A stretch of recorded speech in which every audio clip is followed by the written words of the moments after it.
Praise the Lord. தேன்கூடு என்ற channel மூலமாக உங்களை சந்திப்பதிலே நான் மகிழ்ச்சி அடைகிறேன். இந்த வேளையிலே துவக்குவார் என்ற தலைப்பிலே உங்களோடு கூட நான் பேச விரும்புகிறேன்.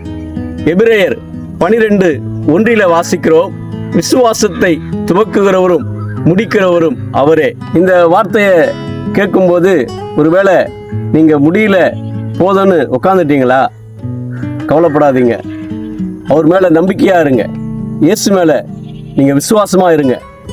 பிரேக் ஆனதெல்லாம் நிச்சயமா அவர் மூவ் பண்ணுவார். அவர் சர்வ வல்லவர். எவ்வளவோ ட்ரை பண்ணி ஃபெயில் ஆயிடுச்சு அப்படின்னு டிஸ்டர்ப் ஆகி உட்காந்துட்டீங்களா? கவலைப்படாதீங்க. அவர் மேலே நம்பிக்கையோட ப்ரேயர் பண்ணுங்க. நிச்சயமா அதை சக்ஸஸ் பண்ணுவார்.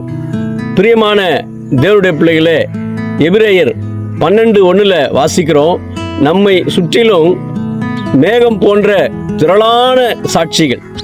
அப்படின்னா நமக்கு முன்னாடி விசுவாசத்தை கொண்டு ஆண்டவர் பின்னாடி திரளான கூட்டம் போயிருக்கிறாங்க.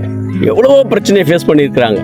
இந்த வேளையில நீங்க எவ்வளோ கடினமான சூழ்நிலையா இருந்தாலும் நீங்க உங்க வாழ்க்கை எதை வேணா இழந்துருங்க. பணம் இழக்கலாம், பொருள் இழக்கலாம், பலன் இழக்கலாம், சொந்தம் இழக்கலாம், பந்தம் இழக்கலாம். ஆனா இயேசு மீது வைக்கிற நம்பிக்கையை மட்டும் விட்டுடாதீங்க.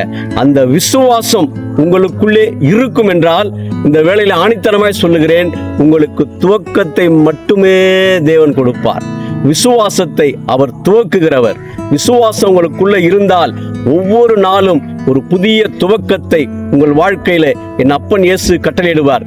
விசுவாசியுங்கள், தேவனுடைய மகிமையை காண்பீர்கள். God bless you. Thank you.